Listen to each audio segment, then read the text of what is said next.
Welcome to the strange world of the Ouija board. And so you all know the following information was found on the internet and should be treated as such. One of the greatest religious movements of the 19th century began in the bedroom of two young girls living in a farmhouse in Hyattsville, New York. On a late March day in 1848, Margaretta Maggie Fox, 14, and Kate, her 11-year-old sister, waylaid a neighbor, eager to share an odd and frightening phenomenon. Every night around bedtime, they said, they heard a series of raps on the walls and furniture raps that seemed to manifest with a peculiar, otherworldly intelligence.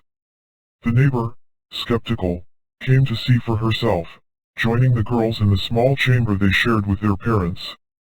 While Maggie and Kate huddled together on their bed, their mother, Margaret, began the demonstration. And from this small gathering of people began the powerful world of seances, and to this day no one knows what one will find during a seance, or what will find you.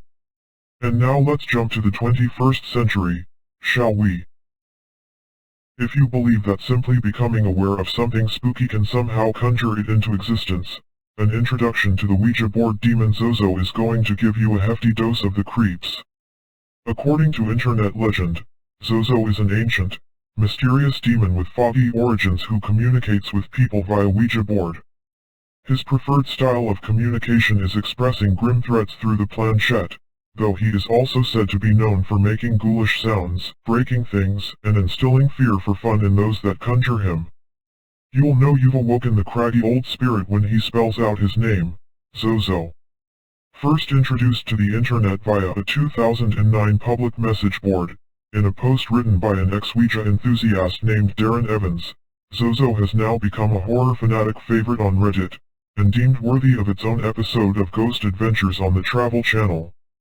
In the episode, Evans and a paranormal crew head back to the scene of the haunting, his ex-home in Oklahoma, where he and his family claim to have been tormented by the demon, culminating in a move prompted by his daughter allegedly becoming temporarily blind after an interaction with the spirit.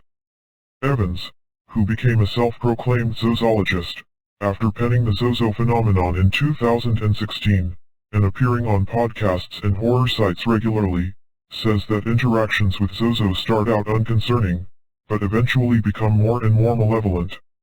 In his alleged first-hand experience, it started with flickering lights, and then progressed to moving objects, sounds in the night, and escalated to scratches on his skin, and a brush with death when his daughter claimed to see the spirit in the tub with her, before she went blind and limp temporarily.